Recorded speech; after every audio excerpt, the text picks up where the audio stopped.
Xbox On. Welcome to Xbox On, a podcast with one host about one console, Xbox. I'm said host Jesse DeRosa, and on today's episode, we're talking about the latest Xbox news for the week of April 2nd, 2026, including Xbox have revealed the date of the 2025 Summer Showcase and teased a Gears E-Day Direct 2. Last week's Xbox Partner Showcase had a few good surprises. South of Midnight developer Compulsion Games seems to be spinning up a new project. All that and more.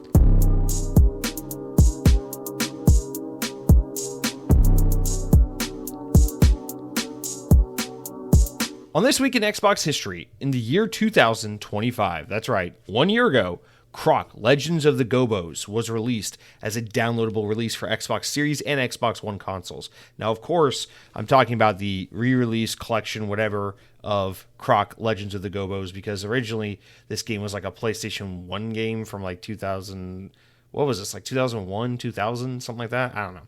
Anyway, Croc, I remember playing this game as a child, and I remember a year ago talking about this re-release on this podcast, being like, yeah, I'll play this for sure. And I didn't realize it's already been a fucking year. I didn't even realize this was out already. I just remember the news that it was coming, and that's just how freaking fast things move in the games industry. You can't keep up. Too many games, it's not a problem, but it can be. It just depends how you look at it.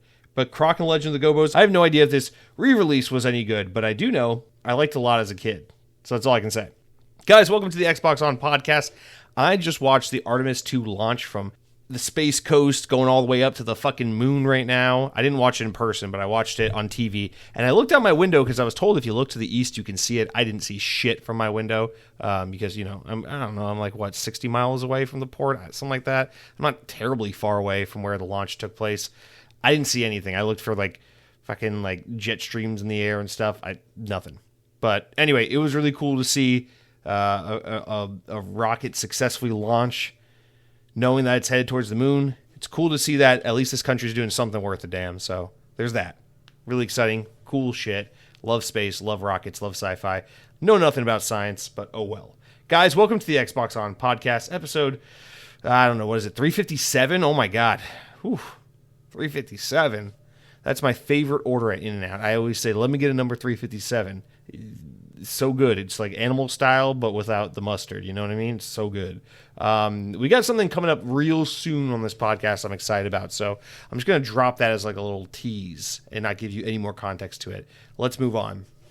So we got a decent amount of news to talk about. Some really fun stuff. I feel like it's a little more of a positive news week than it's been lately. Not usual, but than lately, you know.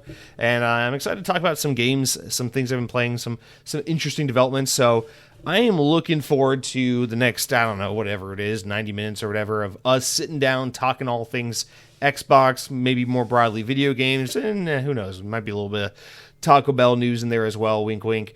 All right, let's just kick it off this week, you guys, with our new game releases. We got a couple worth noting. The first one being that a certain Xbox exclusive is no longer an Xbox exclusive because South of Midnight is now officially out on PlayStation 5 and Nintendo Switch 2 as of this week. Super Meat Boy 3D is officially out this week on Xbox Series consoles and PC. That game looks really good. I really like to play it. I somehow missed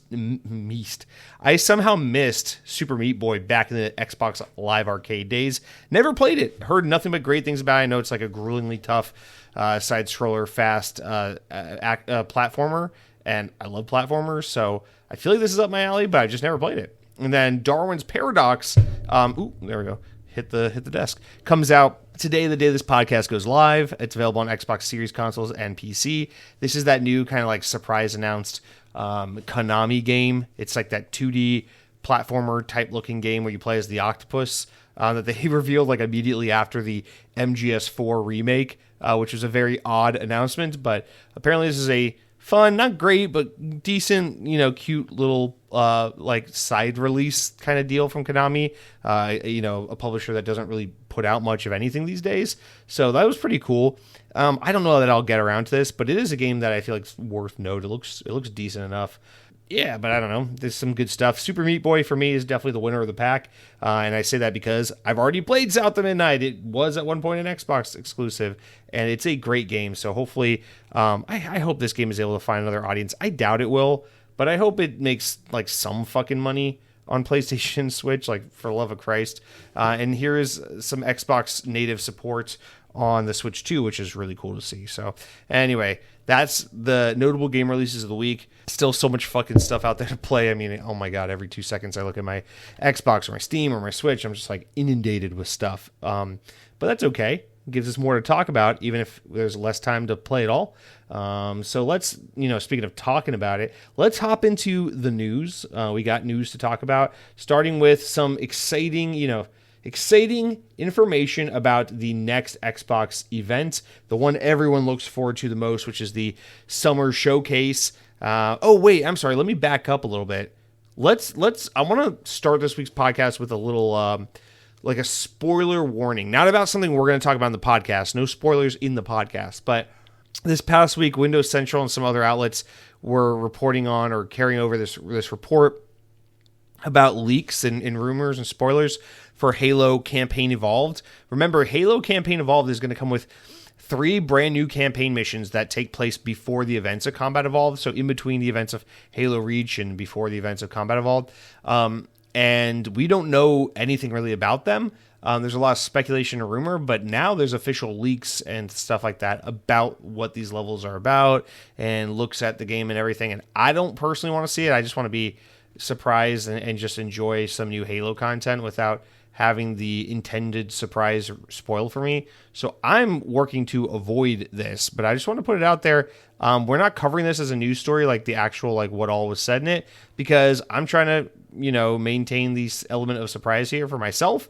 And for those of you who also want to kind of keep quiet about this. So just be aware there are some Halo Combat Evolved or Campaign Evolved spoilers out there. I can't believe I'm saying that about this like 25-year-old game. But nonetheless, I just thought I'd put that out there. With that said, we can get back into the news and talk about this Xbox Summer Showcase. So here's the write-up from VGC.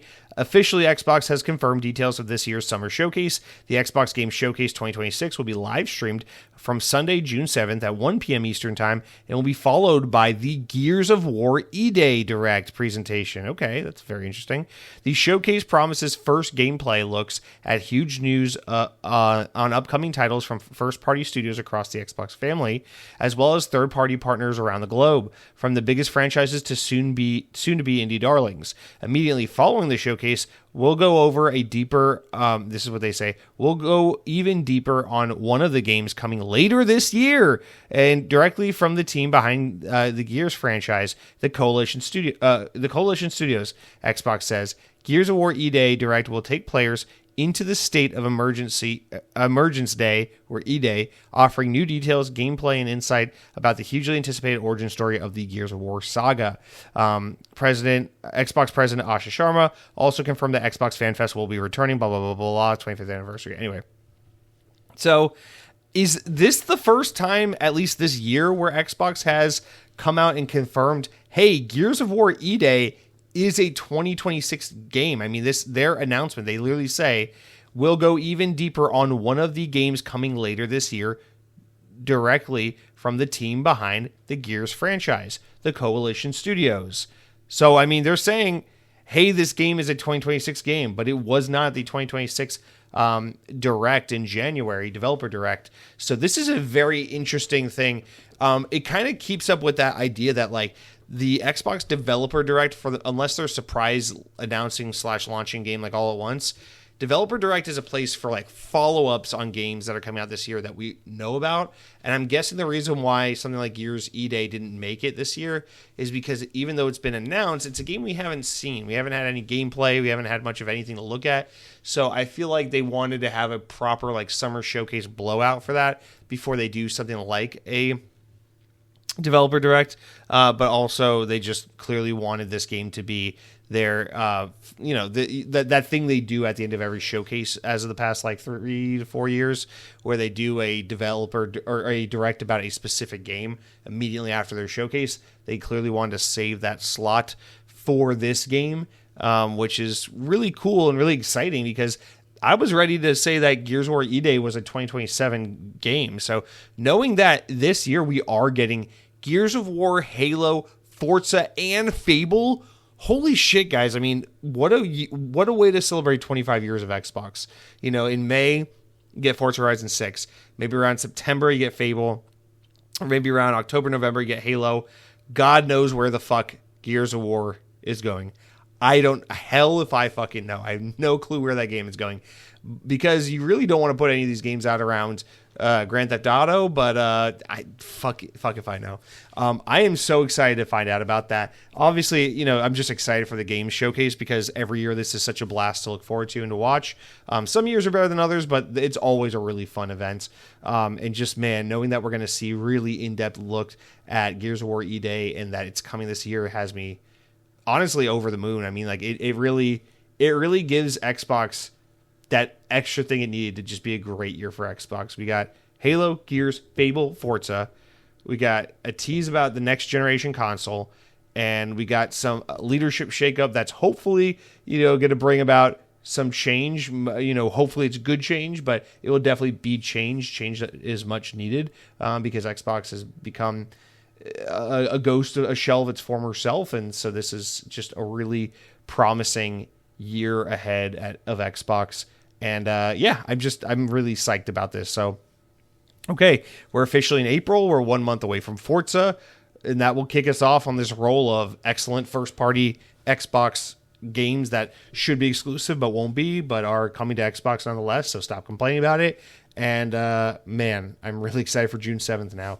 That's a Sunday, as it always is. That they do a Sunday event. I need to take that day off work or something because I'm going to be fucking balls to the walls for that event, and then we're going to be doing a big old podcast to celebrate it. So awesome. This is super cool. Can't wait.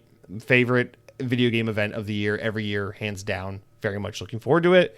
All right, let's move on. So last week, the day this podcast went live, there was an Xbox partner preview. I was not going to delay the podcast a day to accommodate this. It just didn't make sense because I wasn't expecting it to be a huge event with huge earth-shattering announcements. Usually when Xbox does a partner preview, it's usually like some cool, interesting things in there, but it's for the most part, it's usually a pretty tame experience.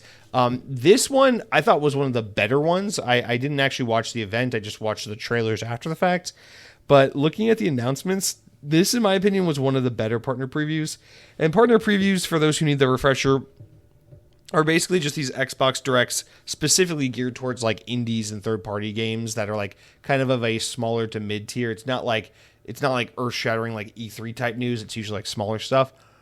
But I thought this one had a lot of good things. So what I'm going to do, I am not going to read through every single announcement because in the past we used to do that, and I feel like it burns me out and it's just not fun to do, and therefore it's probably not fun for you guys to listen to. So I'm just going to pick out the games I thought were either really interesting looking or of note.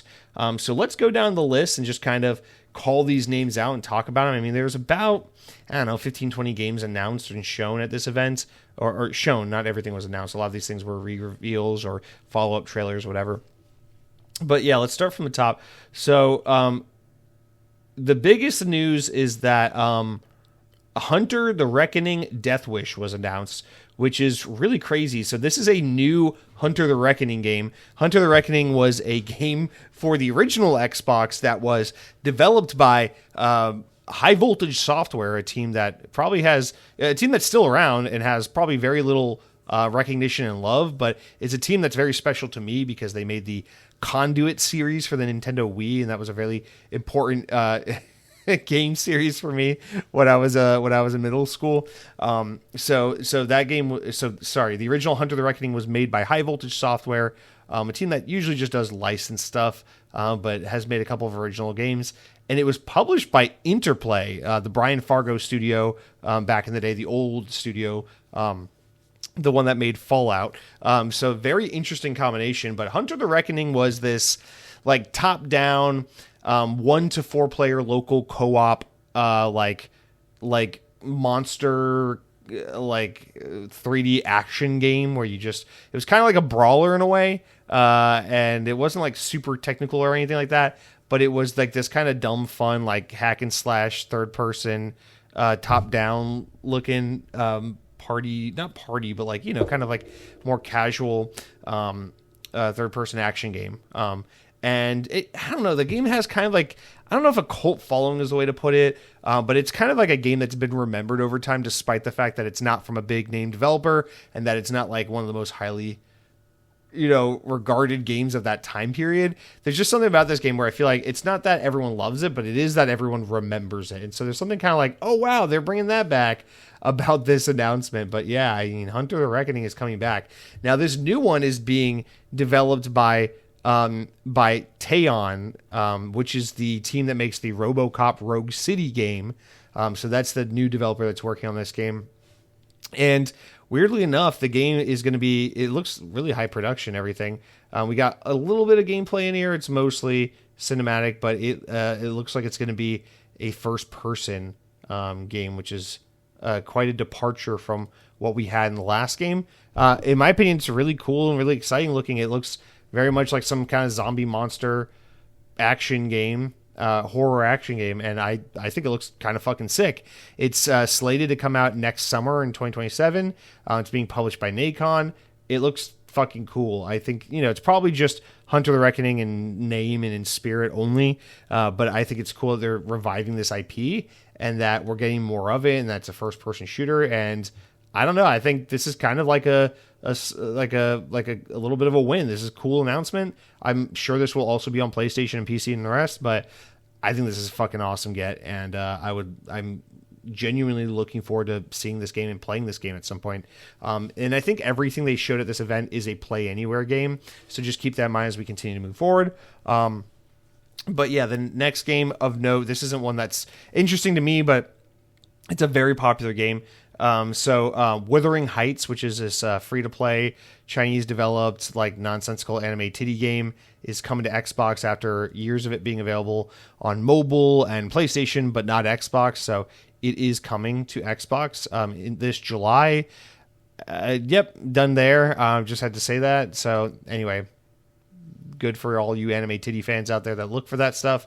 The next game we saw was another game that I thought looked really good, and this is The Expanse. Now, I've never seen The Expanse, the TV show, or I'm not familiar with this IP really at all, but this is a game from developer Owlcat, another developer I'm not very familiar with, but it is very, very, very clearly a Mass Effect inspired game in the most heavily inspired way.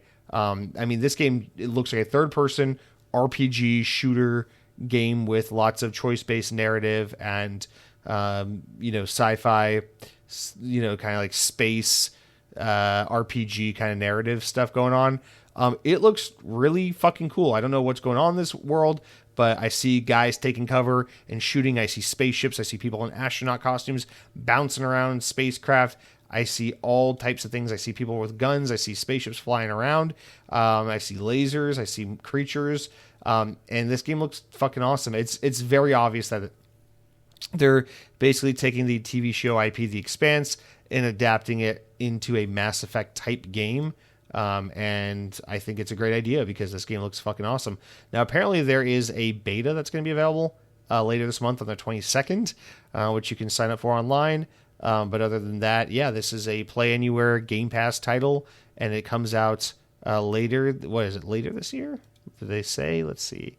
So the beta is later this month, and then the release is spring next year, spring 2027. So The Expanse, Osiris Reborn, pretty cool. Between this, that one game that's from the Game Awards I keep forgetting the name of, and Mass Effect coming back, we got a lot of games like this.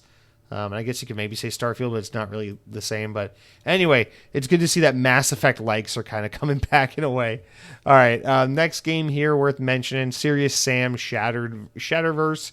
It's a new Serious Sam game. Serious Sam is a IP that, from my childhood, that I'm surprised ever got revived. And it just seems like every couple of years you get something that's Serious Sam related, but I don't know who the fuck is buying these. Serious Sam is like a over-the-top comedic shooter. I feel like they've gotten more like goofy and comic mischief like, whereas when I was a kid I feel like they were more like R-rated, and now they feel more like PG-13. I don't know.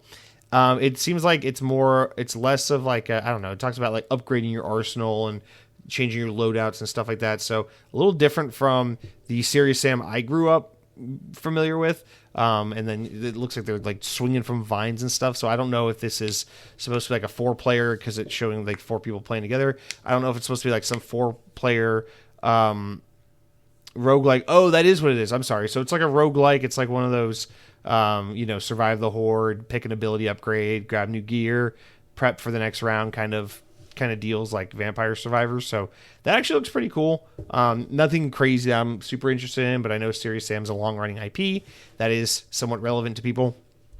Speaking of somewhat relevant, the next game shown was Sega's Stranger Than Heaven, the new game from Ryo Gagotoku. This is the Yakuza developer. This is their new game that's set in like early 1900s Japan. It looks really good. It looks like a Yakuza game, don't get me wrong. Like I don't see a whole lot in this game that suggests anything other than it being honestly like in the Yakuza universe before the time period of the characters we know. But yeah, it's like set in like early to mid 1900s Japan. And it looks freaking awesome. Seeing Japan like this old style is super cool. And watching this guy walk around the streets of old Tokyo doing Yakuza things like hopping on a trolley and getting into fights and eating food and stuff is kind of badass. And I can't wait to see if this game is going to have a good story, have some good characters, have some funny writing and some funny wacky moments. If it has all the heart and charm and humor of a Yakuza game, I think this game is going to be freaking awesome. And it seems like these guys are kind of just only capable of doing hit after hit after hit. So I'm sure people will be very into this game. But Stranger Than Heaven. It still says coming soon, though. They don't commit to a date or even a year, which is unfortunate because why bring it back at this point if you're not really ready to talk about it? But anyway, it is a game that I think a lot of people will be very interested in once that time comes. All right. So next up was Super Meat Boy 3D, which is out now as the time we're listening to this, but they just showed kind of like a launch trailer for it. Game looks fun, looks hard as nails, and I got to give it a go. I feel like this would be the perfect way for me to start Super Meat Boy because this one's more like a 3D game and less like a 2D game, and I love platformers of all types, but I especially love 3D platformers, so maybe this is the one for me. I don't know. All right, next up, Annapurna Interactive re-announces a game from a while back called Forever Ago, which I don't remember this being announced the first time around, but this game looks pretty cool. It's definitely one of those like walking sim type narrative games. It's probably a couple hours long. It's kind of more of an artsy, like movie-inspired project than it is like a deep, compelling gameplay type game. But I love these games. I think they're often enriching and fulfilling and just really cool. The way they can like tell stories, the way that movies or novels kind of do in the format of a video game and with all the interactive benefits that come with the video game format.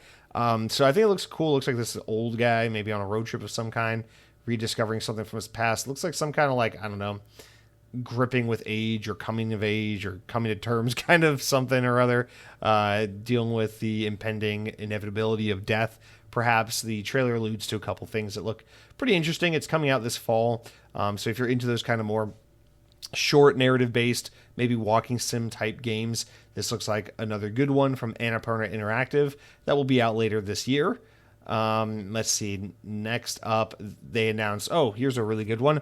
Dispatch is coming to Xbox. Now, this is a game I recently played on Nintendo Switch 2 because it was out for PS5 and Switch, but it was not out for Xbox. Otherwise, I would have played this on Xbox. But anyway, I ended up getting on Switch because it wasn't available on Xbox. I'm glad to see that it is coming to Xbox. It looks like it's coming later this summer. Dispatch is, I talked about it a couple weeks back when I played it. It is a roughly 7-hour kind of Telltale style, like choose your own adventure kind of like visual novel game type game. About this superhero. It's really good. It's about this superhero that basically loses his super suit. He's kind of like more like a Batman type guy or an Iron Man type guy where he's just a regular guy who has technology. But then like a certain event happens and then he's like no longer able to do his superhero shit. So he gets this like day job at this like company that like dispatches superheroes to various emergencies, and you get put in control of like the D team, which is like these reject supervillains that are trying to like turn their lives around. And then the story just kind of goes from there. And it's a really, really good, roughly 7-8 hour kind of narrative-driven, choice-based, telltale, kind of like Walking Dead or Wolf Among Us style game. In fact, it was made by a lot of people who used to work on those games. There are like tons of quick time events and stuff like that, and there's some mechanics and gameplay when you're like doing your day job part. But for the most part, it is a visual kind of narrative type game, and I loved this game. I thought it was so good. It was actually one of my favorite game experiences thus far this year, and I highly, highly recommend it. And I hope we get a sequel because I could definitely take more from this universe. I thought this was a really great game, but we'll just have to wait and see. In the meantime, I'm glad Xbox people are going to get their hands on it when it comes out later this summer. All right, the next interesting game I thought that was shown was Rebellion's new sci-fi space horror game called Alien Deathstorm. This game looks awesome. Rebellion is the developer that makes the Zombie Army trilogy, the Sniper Elite games, and last year they made that, what's it called? Why am I blanking on it? Atomfall. So this is that studio. Just like with Atomfall, they're making another game that is totally outside their wheelhouse, and it is this first-person kind of space sci-fi horror game. I don't know if it's survival horror, but it does look like you're somewhat of an underpowered person in an isolated, overrun kind of space colony or space system of some kind, where you're just navigating like an abandoned outpost, an abandoned ship, planet terrain, foreign creatures, things like that. And it looks very atmospheric, very immersive, and very moody and ambient, and just kind of spooky. So I'm actually very interested in this game. It just says 2027 as the release date, so we don't know when, but sometime next year, hopefully this thing's coming out.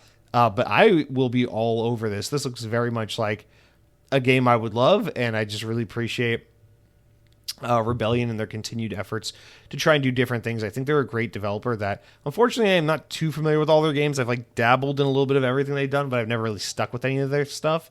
But I just really admire and appreciate this team because I feel like they're always on to something different. And it seems like they're always releasing games where it's like there's an audience for their games and the people that play them love them. And then everyone else is like, oh, that's a cool game. Maybe I'll get around to it. Backlog. So I don't know. Maybe this can be a big one for them. But Alien Deathstorm looks super fucking cool. Really happy for them on that one. I definitely want to give it a try. Next up, they announced that Stalker 2 is getting a big story expansion. Stalker 2. It's called Cost of Hope. So if you are jonesing for more Stalker 2, good news. There's a new expansion for you to get more involved in. Now, what can I say about it other than this is a thing that was announced and it's coming out? Not much. Now, they don't say, let's see, it's summer 2026. So this is coming out in a couple months here. Nice little summer content. We need more stuff in the summertime. So it's good to see some publishers and developers supporting the general lull that we get in the summer with game releases. So yeah, that's nice. All right, let's see what else there is. I think there may be one or two more. Yeah, it goes without saying, you gotta mention this. Hades 2 was announced finally to be coming to Xbox, so that's going to be coming out in May. It's going to be a Game Pass game, just like Hades 1 was. So April 14th, Hades 2 comes to Xbox. The first game was incredibly popular on Xbox, as it was on all the other platforms it was available for. And now the sequel that came out last year, that was only on PC and Switch up to this point, is finally available on Xbox. So yeah, give it 2 more weeks and you'll be able to play this if you haven't already. So that's, I know, an important one that a lot of people are going to be looking forward to. Game Pass, play anywhere. That's very good for Xbox. It's a good get. Yep. I played the original Hades for like 10 seconds and just wasn't feeling it. Maybe I would like it if I played it again, give it another try when I'm in a different headspace, but this one just didn't do it for me. So I just know what a big deal it is, so I want to shout out. And then the last game we have here is Artificial Detective.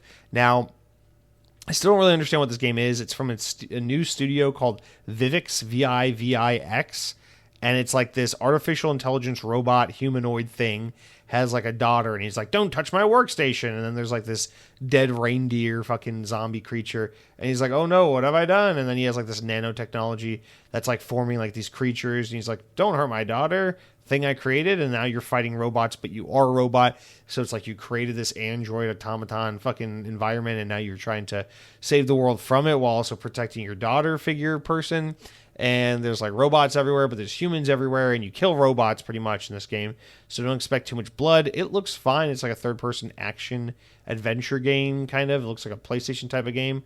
But it's you play as an android humanoid type thing. And it's called Artificial Detective, and it's coming out next year at some point. Not much has been announced about this. There's not much to go off of. It does look interesting and compelling. It looks unique, I will say. I feel like if this is a game where we get more looks at it at, like, I don't know, like the fucking Game Awards or next spring or some other events throughout the year, I feel like this is a game that has potential to kind of pull me in and maybe win me over. But just on its own, based on this trailer alone, I'm like, oh, that's really interesting. I don't know if I care, though. And that's kind of where I am on that. But anyway, it does look like a good game, and hopefully, it'll even do well. I don't know. But yeah, that was really it for the partner preview or partner direct. There's some other games and stuff, but I just left them out. Some of the smaller things are things that looked really uninteresting to me. I don't want to just waste your time talking about stuff that nobody here really cares about, because it's just, at some point, it's like, all right, man, be a little more respectful of your audience and also of your own personal time. But yeah, that was the partner preview. And now we can move on to the rest of this week's news now that we're caught up with what happened last week. All right, we got some exciting news from Compulsion Games. So they just launched not We Happy Few. Well, they did, but that wasn't just that was years ago. They just launched South of Midnight on Switch and PlayStation, and the game's been out on Xbox for a year now and PC. And so now they are starting to hire staff up and get ready for the next project. So this is from Windows Central, but Compulsion Games is now hiring to develop a new IP described as intriguing. This appears on their LinkedIn. So this is what they put in the LinkedIn posting. Joe Palin, who announced that they're hiring for several roles, including permanent full-time roles, lead gameplay programmer, engine programmer. So lots of like higher, bigger roles. So lots of people probably cycled in and out after South of Midnight, it looks like. But anyway, alongside these roles, the studio is also hiring for 1 year long fixed term contracts for the following roles, like gameplay programmer, senior level architect, senior character artist. And then according to that LinkedIn post, which also shared by the studio's official account, Compulsion Games is hiring for a, quote, fascinating, intriguing brand new IP. So, this is kind of like a more small to medium-sized team. So for them to be like hiring for like engine programmer, senior character artist, senior level designer, things like that, lead gameplay programmer, these have to be like roles where people left after South of Midnight in order for them to need to fill these, I'm guessing. But anyway, it's useless to kind of sit here and speculate, oh, what's the new IP going to be? I hope it's Pirates. I don't fucking know. But I think it is cool that they're already off to the races in a more public manner about the next project. Now, couple things, man. Like, obviously, we don't know what the fuck they're making. When you look at We Happy Few and South of Midnight and what's it called? What's their first game called? Contrast. There's not a whole lot in common with these games, except maybe the fact that Contrast and South of Midnight are both kind of simple 3D platformer games, action games. But for the most part, every time they make a game, it's like totally different from the last game they made. So I'm expecting something completely different from these guys. Now, I wonder with South of Midnight having gotten kind of like meh reviews, and then also I assume it sold pretty fucking horribly. It doesn't seem like it lit Game Pass on fire all that much. It seems like, if anything, South of Midnight was kind of just a flop for the most part. And I hate to say that because I loved Sea of Thieves. I loved South of Midnight. You'll remember I talked very, very highly of it when I played it last year. And in fact, I'm kind of tempted to pick up a second copy of it for Switch 2 just to play it again.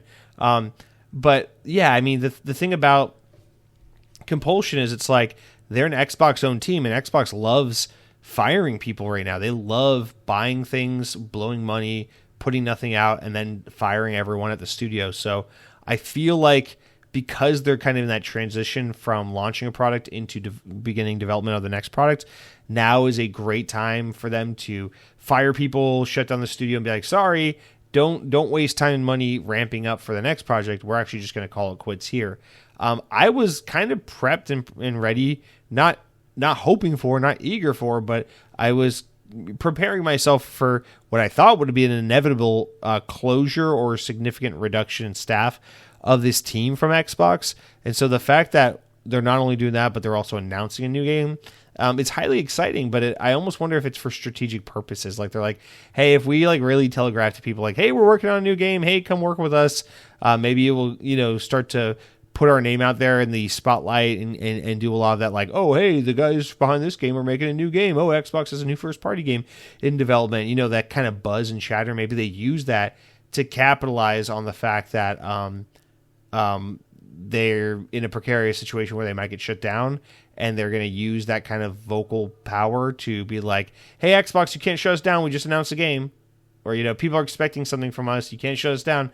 Now, that's a little bit of like a 4D chess kind of interpretation, but I do wonder, just for the simple reason that it just seems like this team, not that I want it, but they would just be such an obvious, easy target for further layoffs or studio closures, just because they've never put out a really successful game, and they're in between projects right now. But it sounds like, by the looks of it, they're trying to trudge along to the next game, and hopefully they already have some ideas in mind of what they're doing.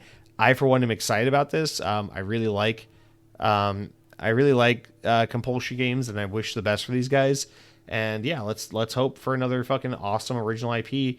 If South of Midnight was anything to go off of, with a little bit of refinement and a little more expanding upon some things here and there, I think they have a really bright future ahead of themselves as far as like narrative-driven third-person action games. I hope that they continue to hone their skills from South of Midnight and making more games kind of in that vein. Not necessarily sequels to South of Midnight, but games like that in terms of its gameplay and its approach to art and narrative. It's a great game. It's a really good game.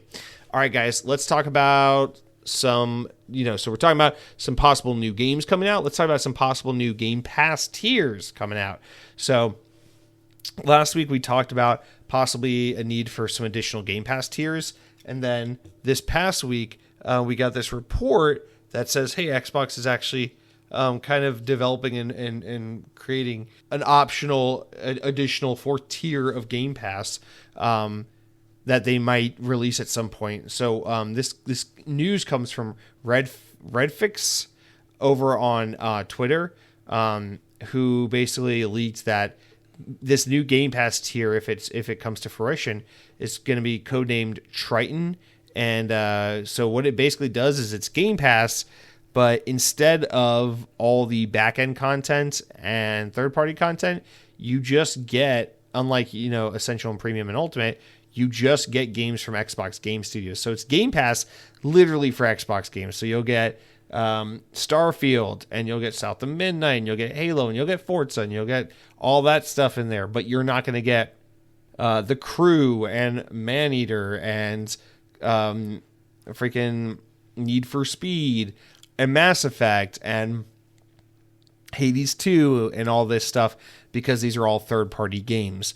So the idea is, hey, here's a tier of Game Pass where we can sell it for a lower price, but it's only the things you want. Now, I feel like this is dangerous, because this is the tier of Game Pass that probably most people have always wanted from Game Pass, which is, okay, save me some money. It's not the most expensive tier, but it only has all the big Xbox stuff. All my Xbox games come through this subscription, and then anything else I want that's third-party, I go buy it on an as-need basis. This could be a big game changer. The thing is, it's like, I don't know, this would probably cannibalize the fuck out of Game Pass Ultimate, subscribers, if they pursued this. So I feel like that's probably why they've never made it across the finish line with an option like this one. But we'll see if this is just talk right now, or if this is something they actually decide to follow through on and actually implement this tier level. Because according to leaks from Redfix, they're talking about Doom Eternal, Dishonored 2, Fable Anniversary, Fallout 4, Gears of War 5, Halo, Halo Wars, or in the Blind Forest, Hellblade, Psychonauts, State of Decay, Retro Classics, Elder Scrolls Online, etc., etc. I mean, we're talking about like all the games from Xbox first party. Which is a huge deal. I feel like that is kind of like the past the tier of Xbox Game Pass we've never had, but the one we've always wanted and truly needed. And I feel like this would be a really, really great way to get some goodwill back. If you're trying to recover from last year's price hike and all the poor communication to the fans that enraged a lot of Xbox gamers, I think the best thing you could do right now would be to like have this layup where you're like, well, we're sorry about that, but here's a newer tier, it's a cheaper tier, and it's kind of everything you want and nothing that you don't want, I assume this will still come with some good cloud storage options and stuff like that.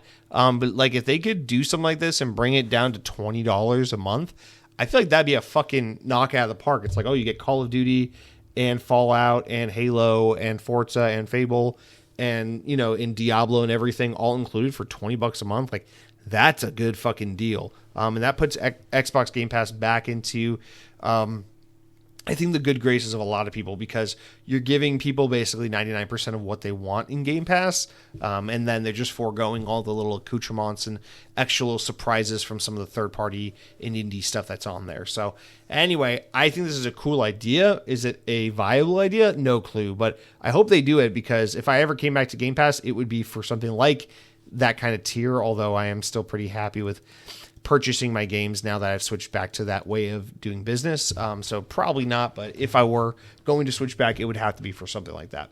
All right, let's move on to our next story. So let's talk about this. This is an Xbox marketing campaign that's seemingly gone away.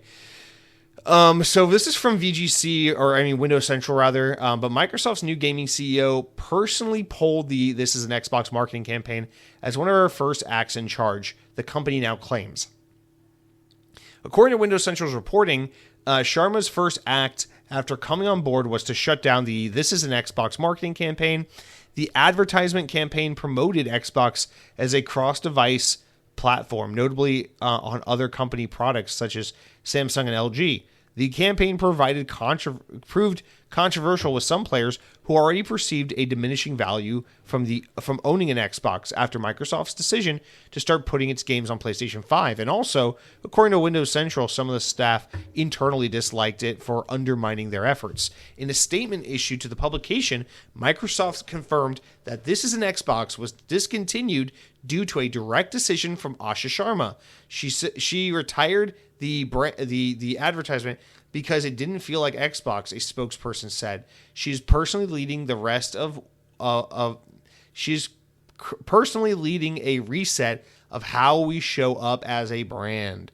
At the time of publishing, Microsoft's new piece from November about the This is an Xbox campaign has been taken offline. There are no longer any real traces of it on Xbox. We have moved past it. So I can't help but feel like this is something that was going to happen anyway, because this marketing campaign flopped and brought a lot of heat on Xbox. And the way they're going to spin it is like, oh, we're not giving up on it because we realized we made a mistake. We're giving up on it because our new CEO of gaming really doesn't believe in this vision. She has a different vision in mind, and we support her. I feel like they're just kind of, or better yet, they were going to get rid of this anyway, and they're using what they know will be a popular move in getting rid of this campaign and using it as an opportunity to try and make Asha Sharma look good as they try to build some credibility and some adoration from the Xbox fandom by maybe being like, hey, we were, higher ups at Microsoft said we were going to kill this marketing plan anyway, but let's try to spin it as like, hey, Asha came in here and said, I don't like it, let's get rid of it. Maybe that is what she did. But I feel like this to some extent is like just kind of taking maximum advantage of a situation. But whatever. Nonetheless, yes, it is good to see that the This is an Xbox campaign is dead. It was a horrible campaign. It was entirely unreflective of anything anyone gives a shit about with the Xbox ecosystem. Nobody fucking wants to play on their phone or to play their Xbox on their Samsung TV via streaming or any of this stuff. We want to sit down on the couch and play games natively on Xbox hardware.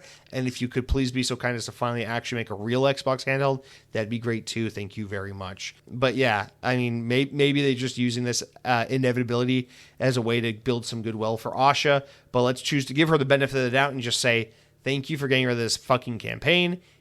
The damage has already been done. I don't think you're turning back in any way, shape, or form. But I do appreciate the effort nonetheless, and I appreciate that I will have to see any more about this as frequently moving forward.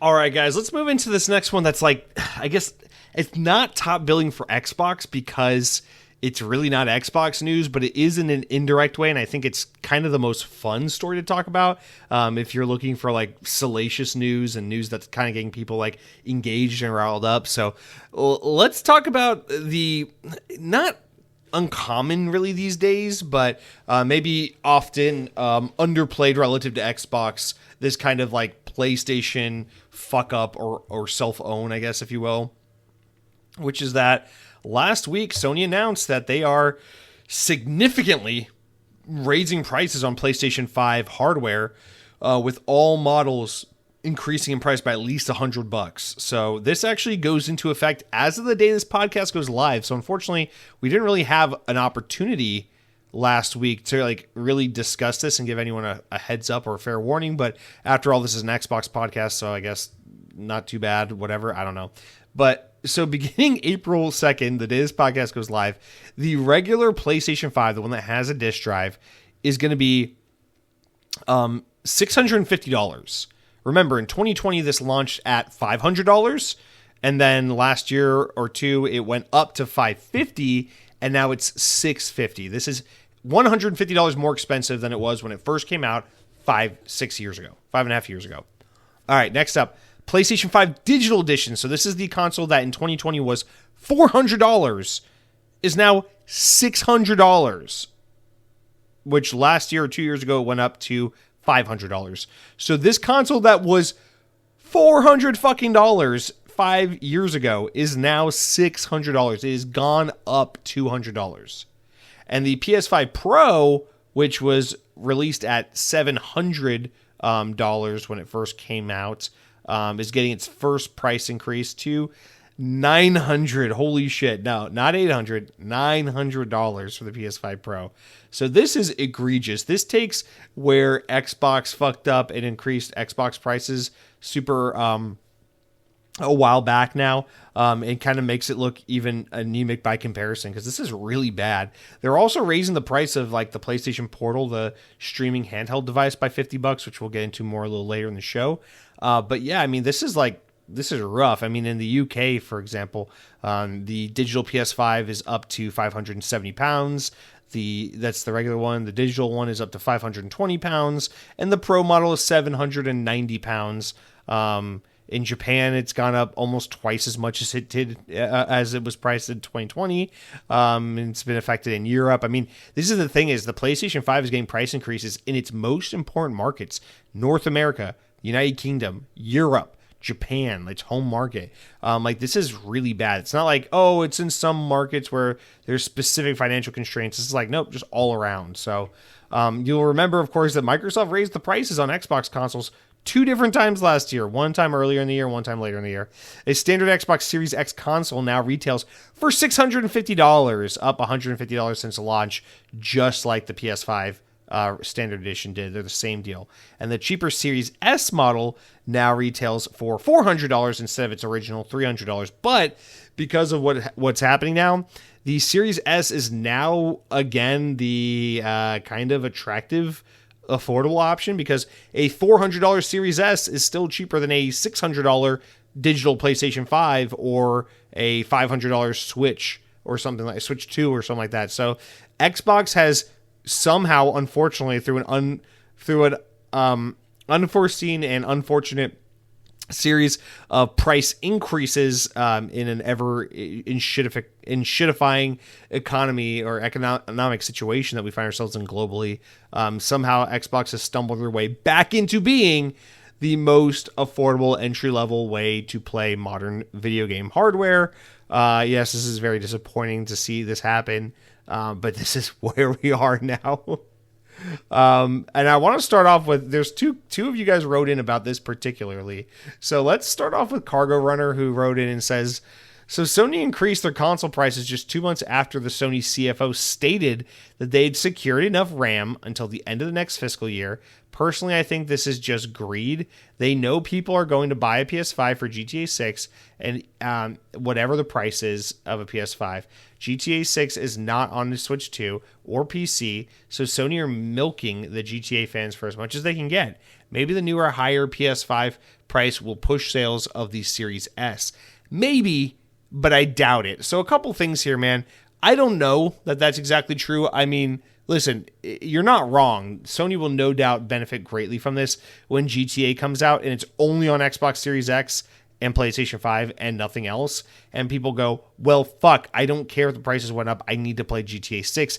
It is the cultural entertainment, moment of 2026 that everyone needs to be present for. I got to play this game. And people are going to go out of their way to get a PlayStation 5 for this game in particular. Now, we all thought, well, the Series S is cheaper than the PS5 back in 2020, and we thought that would maybe help it, in some cases, sell better than PlayStation. And what we learned was, no, it doesn't help, and people just buy PlayStation anyway. So with Xbox Series S, once again, being the most affordable modern home video game console on the market, I still fully suspect that Nintendo Switch 2 and PlayStation 5 will eat this thing's lunch, because who gives a shit if you can save $100 by buying an Xbox instead of a PlayStation when your Xbox doesn't play PlayStation games, but your PlayStation plays Xbox games, and all your friends have a PlayStation, and everyone on the internet tells you Xbox is lame, and Xbox has the worst reputation and hasn't done a single cool thing in a long ass time, and told you that your fucking Texas Instrument calculator was an Xbox when indeed it wasn't, and constantly tells you please don't fucking buy our games. But yeah, I guess it has Game Pass. If you really are so adamant on pretending like Game Pass is the end all be all, sure, the Xbox has Game Pass, but I don't see why you wouldn't just pony up the extra $100 and get a PS5. Really, at this point, when everyone thinks Xbox is dead. But yes, technically on paper, Xbox is propped up again in a better position. I think. Listen, man, I think the RAM issue is one part of the story. The other thing is just the economic situations of everything everywhere on the globe are worsening and getting more and more uncertain. And then you have the United States' new illegal war that we've started with Iran, that we're lying about and pretending isn't a war, but absolutely is an illegal invasion of a foreign country. And that's driving fuel prices up for the rest of the world. So right now you have Sony stressing out about the increased shipping prices, fuel skyrockets. And this is affecting them in all major markets because the whole world is suffering at our hands right now, as they often do. And so it's not just fuel prices. It's not just RAM prices. It's not just tariffs. I mean, dude, it's so many things, right? I mean, those three things are probably the three biggest factors, tariffs, RAM, and fuel. But I think it's the fact that right now there's so much economic uncertainty. There's so much going against these businesses and making it harder for them to run things as normal, make the profits they need to make, that I think it's like, let's just rip off the fucking Band-Aid now and take the L and eat some dirt. And then this way, as things kind of run their course, whether it's the fuel thing or the tariff thing or the what am I trying to say? Or the RAM thing, regardless of what it is, at least now we've done the thing. We've ripped the Band-Aid off. We've made the move. And now people can just kind of either take it or leave it, and we don't have to come and revisit this issue again. And I think that's the idea. And also, yes, if you want to be the way you are about it, Cargo Runner, and I think there's some logic and truth to what you're saying, no doubt. Yes, this gives them like 6 months from Grand Theft Auto 6's release, which is 6 months to kind of like get your whining and bitching and moaning out of your system, onto your Twitter page, out into the ether for everyone who cares so much, and then you'll stop crying, and you'll look at Grand Theft Auto 6, and you'll buy a PlayStation anyway, even though you were just online sending death threats to people who said that they think the PlayStation 5 is still worth it for $600. So this is the reality is, I think, yeah, there's a strategic move here where it's like, we're going to have to do this. Let's just fucking rip the Band-Aid off. And this is another example of Xbox kind of beating them to it, because now that PlayStation's done this, Xbox doesn't look so fucking stupid, right? Xbox is like, oh yeah, well, we saw this coming a while ago and we ripped the Band-Aid off and it fucking sucked, but now PlayStation gets a milder version of this because we were the bad guys the first time, and so now the second time it's not as exciting. But not only that, what was I going to say? Fuck. I don't know. I lost my train of thought. Oh well, fuck it. But anyway, thank you for writing in, Cargo Runner. Cronky writes in with another angle on this pricing thing and says, do you think console price increases actually matter? I would have thought that as of this late date, pretty much everyone who would be getting an Xbox or PlayStation would already have one. For sure, it impacts some people, but like, you know how games sell the majority of their copies in their first couple weeks on the market? I assume a console probably sells most of its units in the first 2 years or something, right? Not exactly, Cronky. And in fact, console sales usually have a long burn. For reference, the PlayStation 4 is currently at about 120 million units sold lifetime. That was done pretty consistently over the lifetime of that console. I think right now the PlayStation 5 is around 90 million units. It is on track to basically surpass what the PlayStation 4 did 10 years ago in its generation, because the PlayStation 5 is over 90 million. And at this point in the PlayStation 4 generation, we were about a year or two out from the next console. So by that logic, you can assume that PlayStation 5 probably has another 30 to 40 million units left in its lifespan before it starts to really fucking fall off a cliff or plateau, which is actually fucking mind-boggling when you think about it, because that means, you know, they could sell probably 30, 40 more of these fucking things at this increased price point. Whereas, you know, you look at Xbox, right? Xbox One is somewhere in the upper 50 to 60 million units lifetime on Xbox One, which is always makes me laugh because, like, the Xbox One technically did okay. Like, by the standards of how video game consoles throughout history have sold, Xbox One actually sold, like, all right. Now, it didn't sell as much as Xbox 360. It didn't sell better than Xbox 360, but 60 million Xbox Ones is a really respectable number. But anyway, I digress. Xbox Series consoles combined are at about 30 million units, which is anemic. But you look at it and it's like, okay, well, this time, well, I'm not really making a point with that. I'm just being sad actually looking at that. Oh, God. At least Xbox Series S and X have surpassed the original Xbox's sales. But anyway, what I'm getting at is just to say that there is, at the current trajectory of how PlayStation is doing, based on sales momentum, PlayStation 5 should have about a quarter left of its sales to go. And so, yes, you do make a good point that a majority of people who will ever buy PS5 already own PS5. So the majority of people who will ever pay for a PlayStation 5 got the better pricing. That is true. There is still a very sizable portion of people that will be affected by this. And the reason why that's so relevant is because, as Mr. Cargo Runner wrote in, Grand Theft Auto 6 is going to bring on a massive wave of new players, and that they are all going to be subject to this new pricing structure. Because something that I think goes, maybe your question kind of overlooks maybe a little bit, is that, you know, it's, yes, when a video game comes out, it sells most of its copies in its first 2 weeks on the market, and then it kind of falls off and never really gets near that number ever again. But the thing about a video game console is people, you know, the normies, the non-weirdo gamer people are generally historically willing to wait until a console either drops in price, or the games drop in price, or the game library gets big enough to where they can't resist, or they just wait for that one killer app. And that's why, you know, system sellers and console exclusives exist in the first place, is because how do you get someone to buy a 2, 3, 4-year-old console? You make a really great game for that console that's only on that console that convinces people you need this console to enjoy this game, to experience this product. And so I think Grand Theft Auto 6 is one of those games that is going to absolutely move units. And I think Xbox Series S and X, especially Series S, I think will benefit greatly from the release of Grand Theft Auto 6. But overall, I think it's the normies and the people that held out and traditionally have waited because, you know, a few years after PS3 came PS3 Slim, and a few years after Xbox 360 came the Xbox 360 Slim model, and a few years after the Xbox One came the Xbox One S, and a few years after, you know, and these prices dropped and these consoles got thinner and everything got more streamlined and everything got better. Of course, in today's world, everything just gets worse and goes in reverse.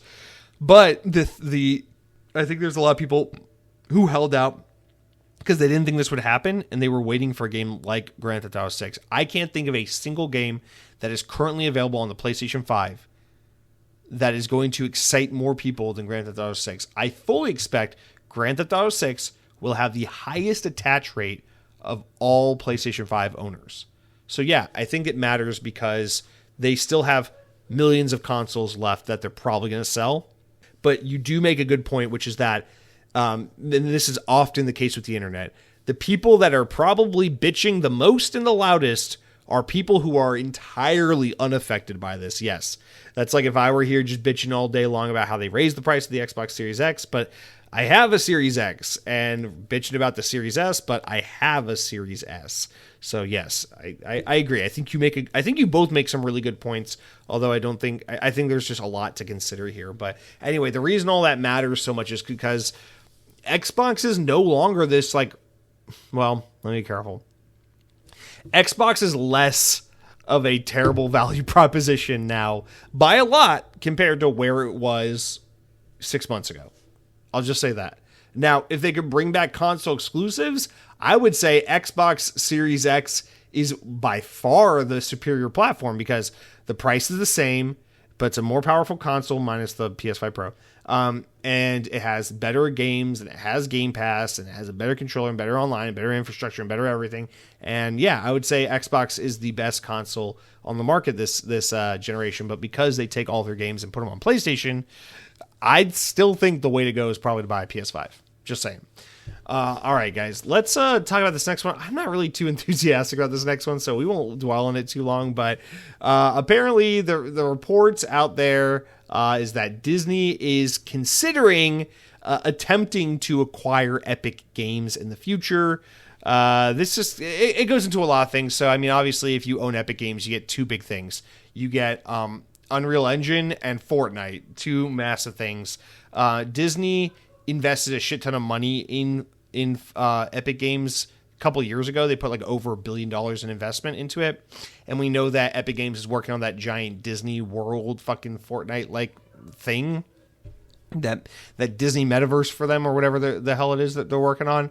But yeah, and then the other angle to this is that so Disney just got a new CEO, Josh D'Amaro. Bob Iger finally fucking stepped down after 5,000 attempts to step down and then coming back because the guy can't get enough. He is allegedly, supposedly no longer there. I don't fucking know if I believe it, but Josh D'Amaro is the new CEO of the company, and it seems like as someone who was brought up under the leadership of Bob Iger, he too wants to come in and do the thing a lot of CEOs want to do these days, which is like come in and immediately make their mark by spending copious amounts of money and buying a thing to help say, hey, this is a different era of insert company name here because we have merged with insert company here in order to give players and consumers fewer choices and fewer brands to keep in their head because we own everything. Fuck you, kill yourself. So anyway, the Unreal Engine is being used more and more these days for movies and television, and Disney's currently using it for some of their productions. And then Fortnite is a great way to get yourself into the video game sphere, although I feel like you should have jumped on this a few years ago. I don't think Fortnite is peaking or past its prime, but it's like, why did it take someone so long to finally step up and be like, hey, we want to buy this? Like, it took Microsoft like 4 or 5 years to be like, all right, let's go get Minecraft. But Fortnite's been around since 2017. What are we doing here, guys? It's been almost a decade. Anyway, I don't know. This doesn't mean it's happening. It doesn't seem like Tim Sweeney is necessarily looking to sell Epic Games, but if they, money talks at the end of the day. If Disney's really adamant and persistent about it, I'm sure they could get this if they wanted. But just remember, Disney has a very precarious, a very bad history with games, where they throw their hat in the ring and they buy a studio and they build this and they make a couple games and then they shut everything down and they license their properties out and then they rinse and repeat the cycle, and that's what Disney does. I don't want I don't want Epic to become, I don't want the creators of Gears of War to become the next misfire of a business opportunity for the Walt Disney Company. So I really hate everything about this, but I'm hoping it doesn't happen. This is just I don't know. This is just it's just reporting, it's rumors. I am sure that Disney is interested in such a thing. That doesn't mean they're going to go out and pursue it, but I do believe that this is true. It's just a matter of whether or not anything comes of this, any kind of talks at the table are formed or anything like that. But God Almighty, please don't let this happen. Can we just have some sense of competition and different ownership in the games industry for once, all right? And also, I don't need you disrespecting Disney Infinity any more than you already have by hopping in bed with another developer / publisher and doing something else when we all know Disney Infinity 4.0 is what we're waiting for. So anyway, there's that. And now let's wrap up this news with two little wrap-up stories. The first one, a fun little one about soda. A Fanta-inspired Xbox collaboration is coming together to celebrate the 25th anniversary of Xbox. So there's a bunch of different packagings for Fanta that are coming out with Xbox characters and IP on them. And then when you buy these sodas, you can earn rewards in games that can be redeemed online. So, for example, in Halo, there are rewards for a Master Chief outfit that looks like Orange Fanta's can. There's rewards for Call of Duty. There's rewards for Forza. There's rewards for all these different things. I think the Forza gets a car that looks like a Fanta car. World of Warcraft gets a Fantastical Goblin Wave Shredder mount, which looks like a surfboard or a skateboard or something.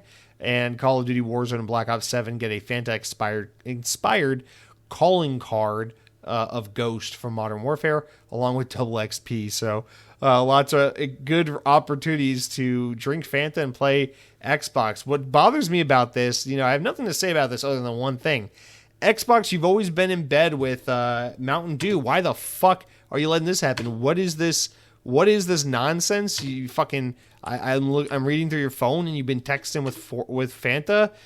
Do these years together mean nothing to you? I'm just very disappointed and distraught and confused as to why this had to be. I don't see what Mountain Dew did to deserve this, and it just feels like another end of an era for Xbox that they're going to get in bed with Fanta when we know damn well that they belong with Mountain Dew. But if that makes you feel a little disconnected from the roots of Xbox, maybe this last story here will cheer you up a bit, which is that Xbox has just dropped a collaboration with 73 Studio. Not going to pretend I knew who that was until today, but they are bringing together retro-inspired aesthetics to a new line of clothing. There are 4 items in this release, ranging from graphic tees to a hoodie, a zip-up hoodie, and then some other goodies. So anyway, it's 3 t-shirts and a hoodie. What am I saying? But yes, I won't lie, these actually look kind of fucking cool.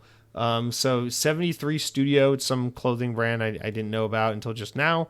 But they have 3 t-shirts and a hoodie. The first t-shirt is just like the old Xbox logo, and then on the back it's like a diagram of a console with like advertisement information from like 2001. And then the hoodie is like kind of similar, but in like hoodie version. And then there's a white t-shirt that has the Xbox logo on the front end, and it says it's good to play together, which kind of ruins the whole fucking shirt. But then on the back, it shows like a sketch of the Xbox system with controllers plugged up to it and stuff like that. And then the last one is this shirt of like, I don't know, of an Xbox being like smelt by like a craftsman. And on the back, it says you can feel the power of X. Or can you feel the power of X? That one's kind of lame. I think the first shirt is really cool. The black one with the Xbox logo and the original Xbox on it. I'm kind of tempted to pick that up. And then the hoodie's kind of cool. I really like that t-shirt a whole fucking lot. And I guess this 73 Studio, they do a very like Gen Z kind of thing where the fashion is intentionally a little baggy. So the shirts are baggy. I still might fucking buy this anyway. I don't know. It's just really fucking cool. But anyway, I thought these shirts look pretty cool, so I thought I'd share it. Great little nostalgic throwback way to celebrate the history of Xbox. Remember when Xbox was fucking awesome? I hope we get there again. Guys. I don't want to be this way forever. I have a lot of faith that the Xbox brand is going to improve a lot over the next 12 months. So, like, I know I'm a little down in the dumps, but I just want to be clear. I don't think it's going to be this way forever. I think we're going through a rough patch, and I really want to see things turn for the better. Anyway, guys, that's going to do it for all the news this week. I'm going to take a quick water break, come right back, and we'll talk about the games we've been playing, wrap up with listener comments and all that. So see you on the other side, guys. All right, let's jump back into things here. Starting with the games I've been playing. But before I can tell you about the games I've been playing, I want to tell you a little bit about what it is I've been eating, which I don't have too much to get into here, so I'll keep it brief. But guys, I got like my monthly visit to Taco Bell. I'm really at the point at this point in my life where it's like there's certain things you just come to accept. It's like, listen, I know skinny jeans aren't popular right now. They'll come back around at some point later on in life, but I know they're not popular. I like skinny jeans. I grew up wearing skinny jeans. I'm going to wear skinny jeans. Just deal with it. Taco Bell is one of those things for me, like skinny jeans, where I try to put them on and they're too tight. No, Taco Bell is one of those things for me where it's like, listen, man, I like Taco Bell. I'm in my 30s now. I still like Taco Bell. I know I can't eat it all the time, but I'm going to have Taco Bell probably once a month for the rest of my life, whether that's a long time or a short time, because Taco Bell makes me happy boy. And so right now, Taco Bell's got a couple things going on their menu I'm very excited about. Mostly it's the beefy loaded potato griller that I loved so much 10 years ago has been back for a little while now. I'm sure it'll be off the menu pretty soon because everything's temporary there now. But I'm very happy about that. But the reason I'm writing in is about Taco Bell to you guys. The reason why I need to write home to you all is because they have once again brought back the greatest, not the greatest item at Taco Bell, but the only dessert they've ever had that's worth a damn, which is the caramel empanada. So it's back, but this time it's a little different. You have to get it in a 2-pack, and it's a little smaller than they used to be. So it comes with one caramel, and then one of a new empanada, which is a double chocolate empanada, where the empanada shell is chocolate, and the filling in the empanada is just like chocolate fudge. That sounds like chocolate overload to me. It's not really my thing, but I'm not going to not buy one of these and not get the caramel empanada that I love so much and I have loved forever. So I ordered one, and the caramel empanada was just as immaculate as it's always been. But this double chocolate empanada, like I didn't think it was going to be good.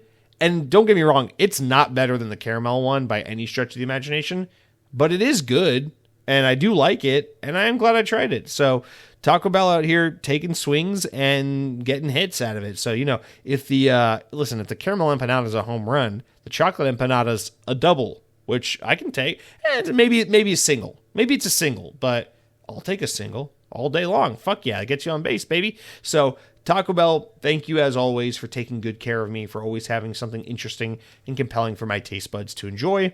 The empanadas are excellent. I love that. Only at Taco Bell are empanadas strictly a dessert and not a savory food. But anyway, that's it for what I've been eating. Just such a beautiful dish. But let's move into what I've been playing. So really there's 3 main things here. And I'll kind of go in sequential order, or order of like how exciting these things are to talk about. So starting with like the least exciting thing here is that I completed my second full playthrough of Resident Evil 9 Requiem, and I don't really have much else to say about this game. I really love this game. I enjoyed it so much, I went back and played it a second time. It's a great game. It looks great on Switch too. It plays great on Switch too.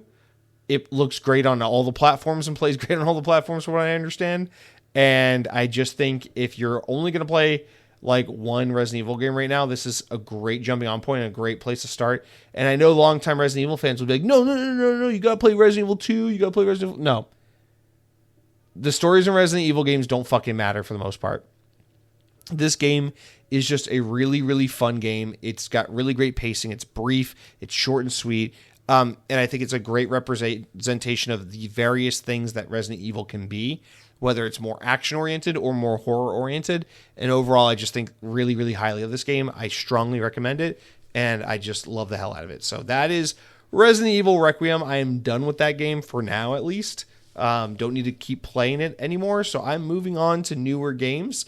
Speaking of newer games, this past week, the Marvel Maximum Collection released, and so I downloaded that on my Switch.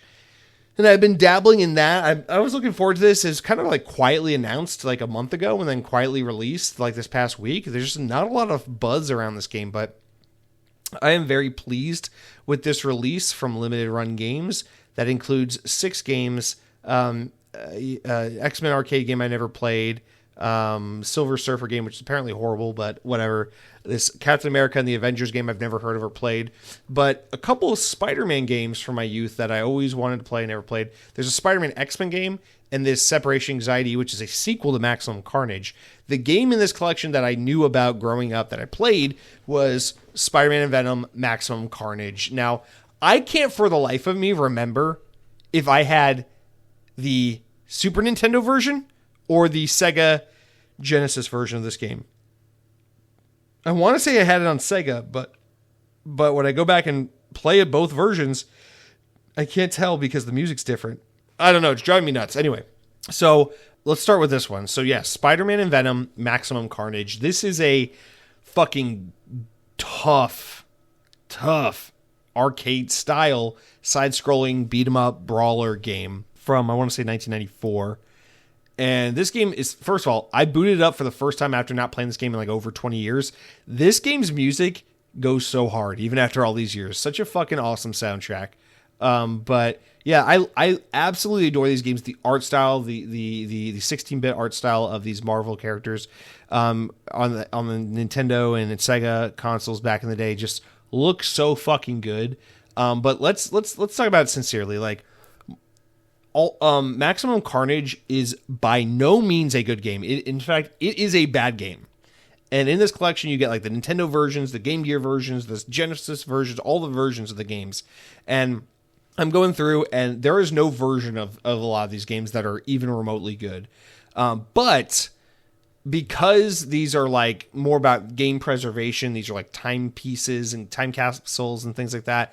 The thing that's really cool about it is the ways in which they try to make them more accessible to modern audiences is you get all these old retro games that get re-released have the rewind feature, the save states that you can add in there. But this game also has cheat codes, and that's what makes it playable. When I was a kid, I played the fuck out of Spider-Man and Venom Maximum Carnage, but I could never make it past the third level because it was so fucking unrealistically hard.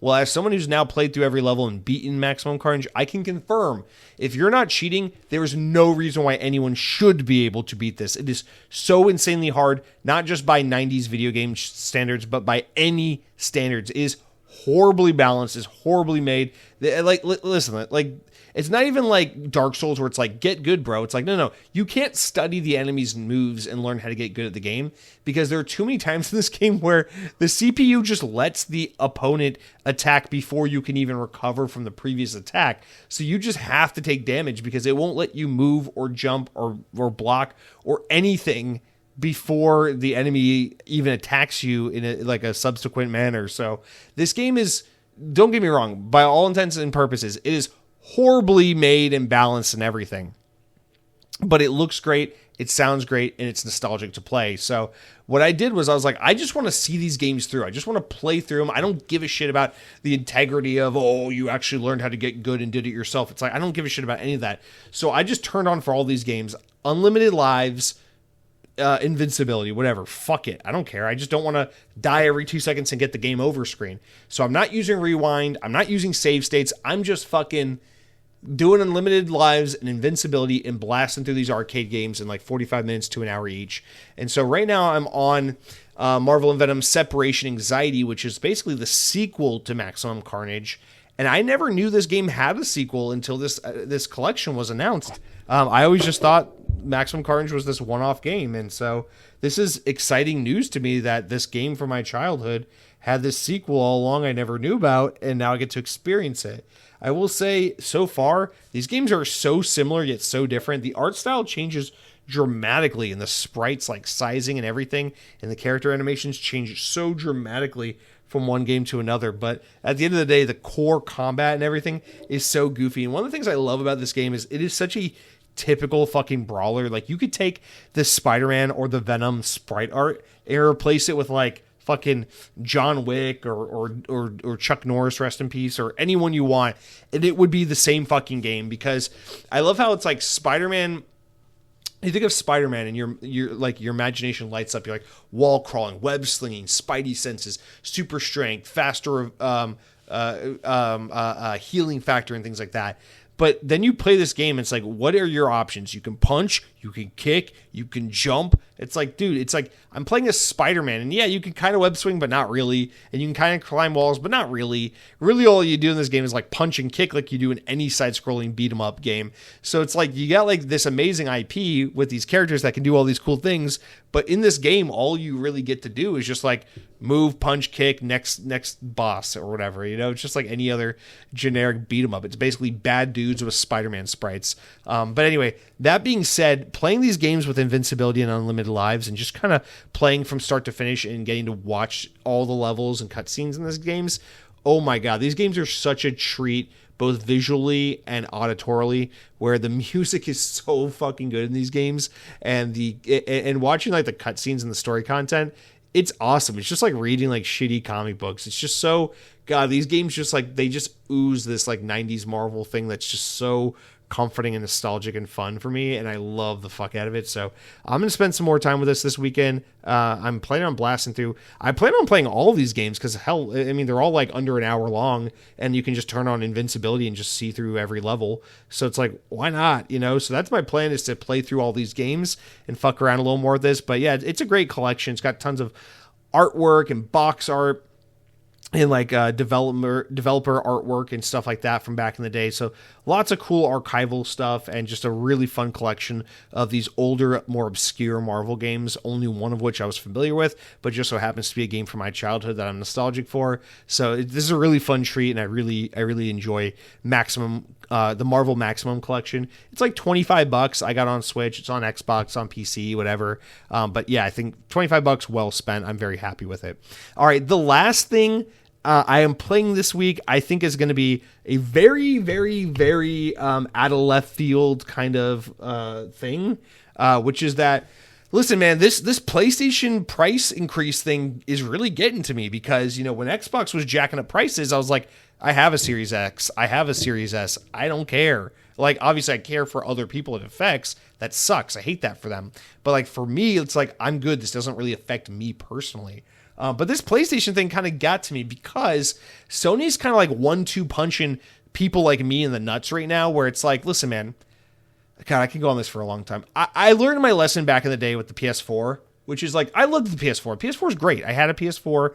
The problem is having an Xbox and a PS4, a PlayStation and Xbox sitting side by side on an entertainment center is so stressful to me. It pisses me off so much.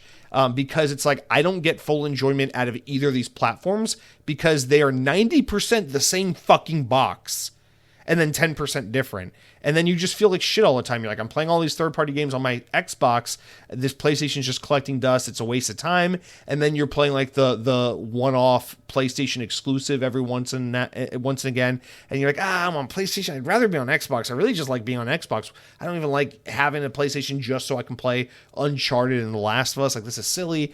And that's kind of what prompted me in this generation to be like, you know what?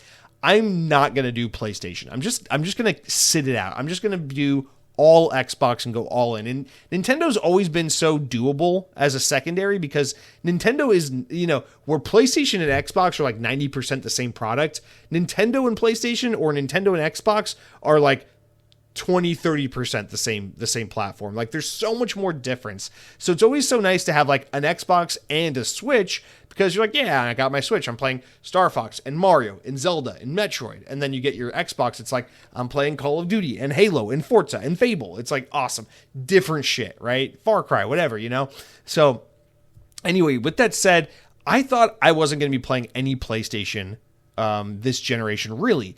And what really like saved my skin, because I really wanted to play, I love Insomniac. Insomniac is my Achilles heel for PlayStation, because they're one of my favorite developers of all time, and now they're a PlayStation studio. So if they make a new Ratchet & Clank, if they make a new Spider-Man, whatever the hell, I want to play that shit. But I was saved by the fact that PlayStation started putting their games on PC this generation. So I was like, perfect. I'll wait an extra 1 to 2 years to play PlayStation games, but I'll play them on PC. I'll just get a PlayStation controller, plug it up to my computer, and play Spider-Man or whatever on my PC. And so every 3 or 4 years when there is one PlayStation game I really give a shit about, I'll just play it on PC and then I can go about my merry way playing Xbox. But that kind of came back and bit me now because Sony just kind of recently went, we're not doing this PC thing anymore. We're actually pulling out. So now, unless it's like a multi-platform, multiplayer live service game like Helldivers or like Marathon, the plan at PlayStation is now to no longer release their games on the PC. Which means that games like Spider-Man or the upcoming Wolverine, which I'm really excited about, will now just be PlayStation 5 console exclusive. Go fuck yourself outside of that. So I'm like, fuck, what do I do now? And then the news came out last week. Oh, PlayStation's console prices are going up. I'm like, fuck, what do I do? How am I going to, because I'm worried about this September. I want to play Wolverine. Wolverine is one of those rare PlayStation games where it's like, I'll stop everything and jump on this shit. Like, if I have to wait a year to play it on PC, so be it. But I want to fucking play this game as soon as I can play this game. But now that game's not coming to PC and PlayStation prices are going up, I'm like, what the fuck do I do? So I did my research, and I think I found a solution that, to my knowledge, I haven't heard anyone else talk about. I'm sure there's someone on Reddit or something talking about this or in Discord chat, but I haven't found YouTube videos about it. I haven't found just cursory Google search information about it. I just don't see people talking about this, but the PlayStation Portal, the $199 streaming handheld device that PlayStation sells, about 2 years ago got an update. Because for those who don't know, because this is an Xbox-centric podcast, for those who don't know, the PlayStation Portal, you probably heard of the device. It's basically like an Android tablet with 2 PlayStation controllers like slapped onto the sides of it. And it's not an actual handheld gaming device. It is a streaming device, kind of like the Logitech G Cloud. And when it came out in 2023, all it could do is connect to your PlayStation 5 and stream games from your PlayStation 5 to your PlayStation Portal. So it was literally a streaming companion device exclusively for PlayStation 5 owners. But then in 2024, they released an update that was like, okay, if you're subscribed to the highest tier of PlayStation Plus, which is like their version of Game Pass, you can actually now stream games from the PlayStation Plus free games catalog to the PlayStation Portal device without connecting to your PS5. You just log in your PlayStation account on your PlayStation Portal, you pull up the PlayStation Plus library, and you can stream any of those games that are in the library onto that device. Basically, imagine like your Game Pass library can be streamed to the device. That's it. That's basically how it worked. But I was like, okay, that's a great feature, and that's a little compelling, but that's not all the games. Like, what if there's a game I want to play and it's not on PlayStation Plus? It's like, all right, well, in 2025, last year, they put out another update that took it a step further. And they go, okay, now, if you buy a game on your PlayStation account, you can stream it to your PlayStation Portal. As long as it's a PlayStation 5 game and you're subscribed to PlayStation Plus, which is their Xbox Live or Xbox Game Pass type equivalent, then you can stream your owned PlayStation 5 games to your PlayStation Portal. So I was like, okay, this thing's about to go up in price to $250. It'll never be cheaper than it is right now. I don't want to spend $600 or $700 on a fucking PlayStation 5 just so I can play Wolverine and call it a day. So I'm like, I guess I'm doing this. So this past weekend, I impulsively went out to Best Buy and I picked up a black PlayStation Portal, knowing full well that in a few days they're going to jump up to $250. And I gotta say, guys, I am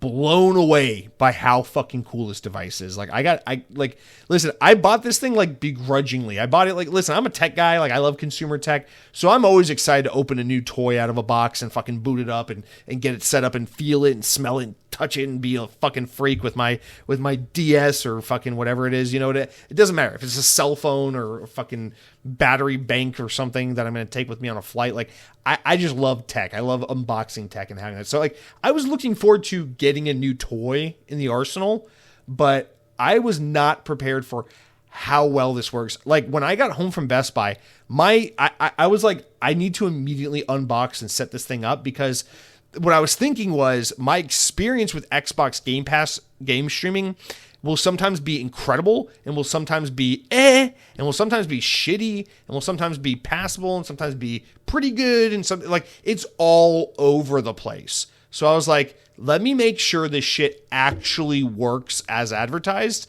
and that it works to an extent to which I can be satisfied going, okay, I will buy Wolverine for $70 this September and stream it from the cloud to my PlayStation Portal and play it in handheld mode exclusively. Like, I got to make sure that this is at least a half decent experience because for $200, it's a good solution, but is it like really doable? So I set this thing up. I signed in my PlayStation profile. I subscribed to 1 month of PlayStation Plus for like $17 because you got to do the highest tier to do it. So it's like $17. And, my plan is just like, because I play PlayStation so rarely, what I'll do is it's like, oh, there's a game coming out I want to play on PlayStation. Let me subscribe to PlayStation Plus for 1 month, turn off reoccurring billing, play that game, enjoy it. And then when my subscription runs out, boom, I don't need to use the portal because it's not a device I'm going to be using all the time. So I subscribed to 1 month just to fuck around with it. And it goes, hey, you already have a game tied to your PlayStation account that's streamable. It's Spider-Man Miles Morales. So I'm like, okay, perfect. Because this is how it would work when Wolverine comes out. I own this game. It's in my library. I can just stream it from the cloud to my portal. Let me try it out. I was instantly blown away. This streaming quality is so good that, listen, I'm not playing Call of Duty. It's not a first-person shooter. It's not a Twitch-based competitive multiplayer game. I don't know. I'm sure you'll notice the issues trying to do something like that. But man, just trying to play Spider-Man on the PlayStation Portal, it looked so good. There was like zero fuzziness at all. Like the resolution was beautiful. The controls were incredibly responsive. There was no latency or lag that was perceptible to me. Keep in mind, I'm not like the best at like frame rates and all that stuff. So like maybe some people would be a little more sensitive to it. I didn't notice any fucking latency. I gave the thing to my girlfriend. I was like, babe, check this out. Look how cool this is. And she's like, oh my God, that's awesome. Are you playing Spider-Man on here? I'm like, I'm just streaming it from the cloud to the PlayStation. She's like, wow, that's way better than the Xbox one you do. She's talking about my Logitech G Cloud. I'm like, yeah, this is way fucking better. And, so if you're subscribed to PlayStation Plus, just like Game Pass, there's like a catalog of games that are just kind of always in there. And it's a pretty good list. Honestly, PlayStation's kind of got a good Game Pass competitor on their hands without even like really advertising it as such. But like you got like God of War Ragnarok, which I kind of want to get around to playing because I played the first one. I think I want to play this at some point. They got Spider-Man 2, which I recently played and beat for the first time. They got like all these games in there. Sackboy: A Big Adventure, which I'm kind of curious to fuck around with. I love a little 3D platformer. So I'm like, let me fucking stream some of these games that are included in the PlayStation Plus catalog. And I'm just streaming game after game and just testing out. Like, I tested out 5 different games. I'm like, this is fantastic. I tried Back 4 Blood because I'm like, okay, first person, guns. It's not a multiplayer competitive shooter like Call of Duty, but, first person, guns. That's a game that's not ideal for streaming. It worked great. Like, dude, this thing works so great. I actually, like, not gonna lie, I love this device. The PlayStation Portal is like fucking awesome. And the thing that's really cool about it is it's literally a PlayStation 5 controller cut down the middle with a fucking Android tablet like glued in between the two halves of the controller. So like ergonomically, this thing feels incredible. And that tablet in between is just a fucking display with a wireless card. There's no GPU, CPU, anything going on in there. So it's super lightweight.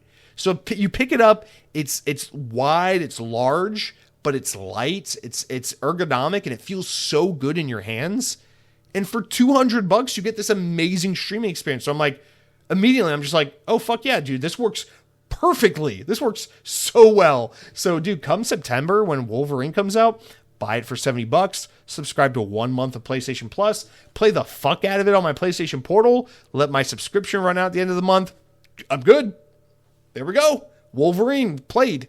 Listen, I would still prefer if I could just play my PlayStation games on my Steam library. I wish that was still going to be the case.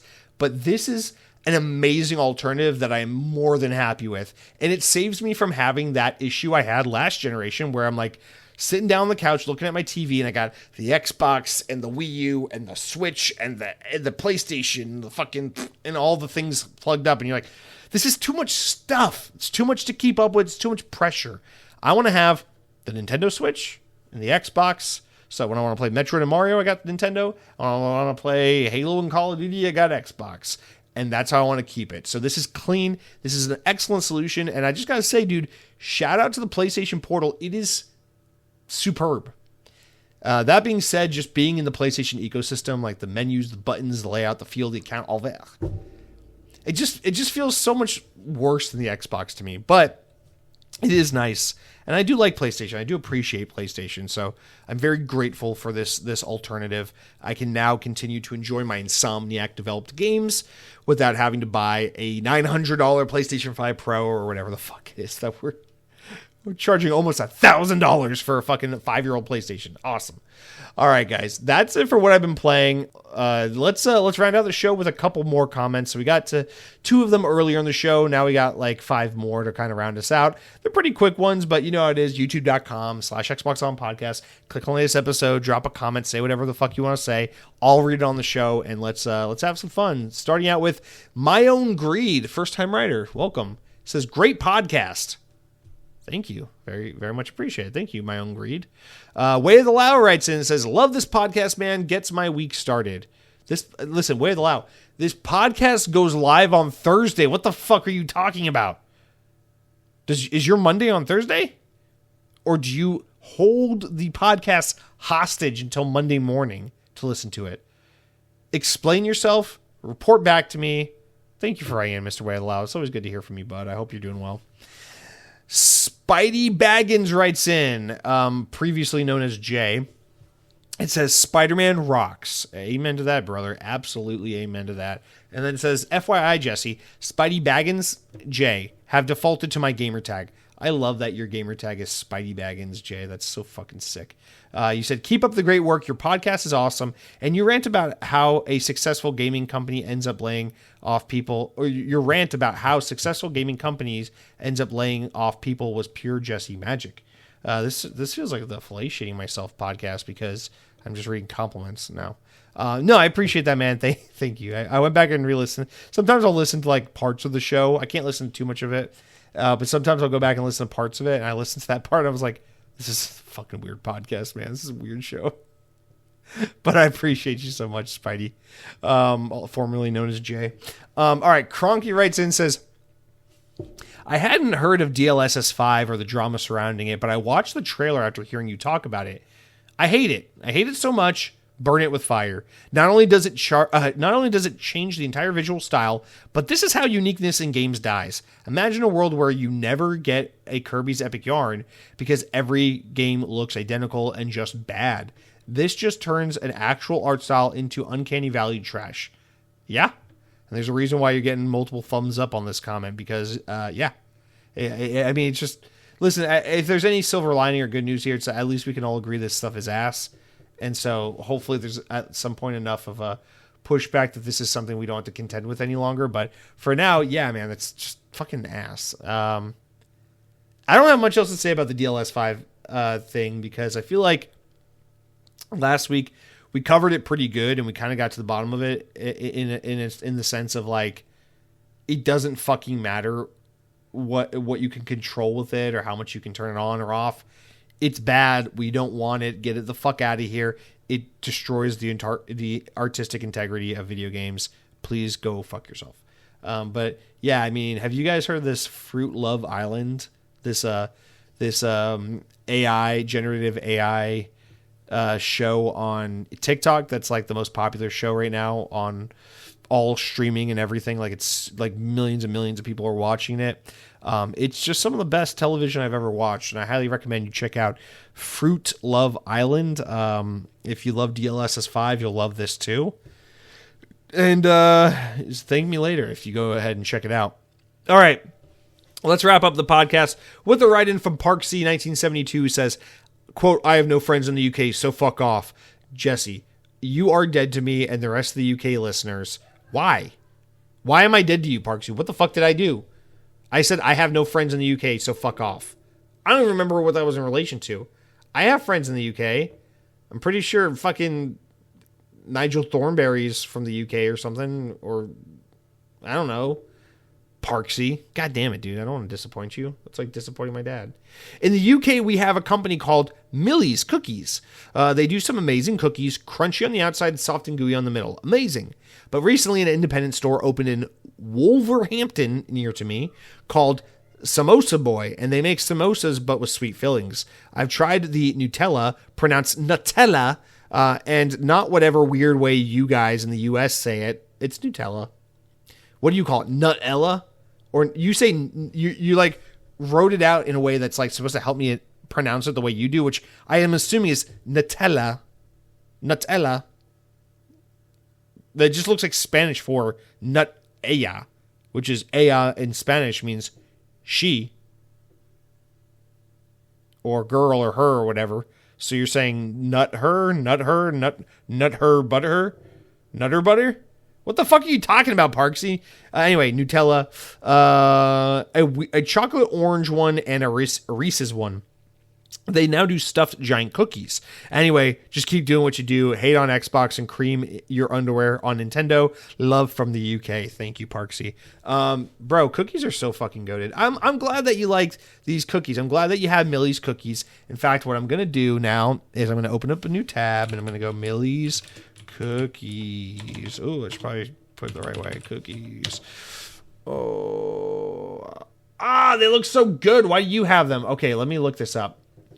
I'm going to see if they're affiliated with some other company that owns them. And because there's a lot of things where it's like, oh, it exists in the UK and it exists in the US, but it's a different name in each, part of the world. So it says, anyway, Millie's Cookies is just as Wikipedia. Chain of retail bakeries based in the United Kingdom, specializing in cookies, muffins, hot drinks, and gifts. Was named after founder Mario Budwig's grandmother, Mildred. The company store, UK, India, France, Germany, Egypt, Malta, and Hong Kong. So that basically means they're useless because they're not in the United States. Okay. No, silliness aside, this place looks wonderful. I'm looking at images of their food. I would love this. Right now, I see what you're saying. Like, wow, this is like a cookie, and in the cookie are Oreos and stuff. Like, they have actual cookies in the cookies. There's a cookie-ception kind of thing happening here. I love this. We have this thing in the U.S. right now. It's huge. There's probably in other countries too, called Crumble Cookie, spelled Crumbl, I think. Crumble Cookie, and I think they're incredibly overrated. They're fine. They're not bad at all. But, like, you have 2 bites and you're, like, sugar overload. Sprinkles was a thing. No, that's cupcakes. I don't know, man. We have the Great American Cookie Store. Those are like in every shopping mall across America. I want a Millie's cookie. These look good. Parksy, can I give you my address and you ship me one of these? I'm sure it will hold up just fine in transit. And in fact, to prove my loyalty to the cause, you can even lace them with anthrax and you'll know I ate them because I probably won't be back for the next episode if you do so. Dude, these look good. Anyway, let's move on. That's it, right? That's it. Listen, I don't hate Xbox. I'm hard on Xbox because I love Xbox. Like, if this was a PlayStation podcast, we'd shit on PlayStation so hard. But the reason it's not a PlayStation podcast is because PlayStation doesn't get me excited the way Xbox does. So I don't want to talk about PlayStation every week. I want to talk about Xbox most weeks, almost every week, but not PlayStation. I love Nintendo, but like, listen, I'm going easy on Nintendo right now because the role I need Nintendo to play in my life is not as big of a role as what I need from Xbox. I need Nintendo to put out like 3 fun games a year for me to enjoy. And right now I'm going through a little bit of a renaissance where there's a lot of Nintendo for me to catch up with that I've missed over the past 5 years. So I'm really enjoying Nintendo, and I still love Nintendo, but like, trust me, I have plenty of criticisms to levy at Nintendo.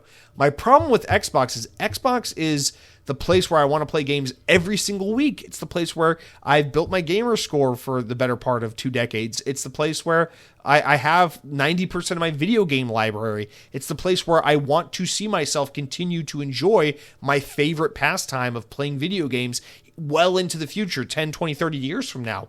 But Microsoft keeps watering down the Xbox brand and giving me reasons to be angry, concerned, frustrated, and it's putting us in a position, and in this case, I'm just speaking to myself, where I'm constantly frustrated with them. I'm constantly hating on them, not because I hate them, but because it's like, come on, man, like, do right by your fucking fans.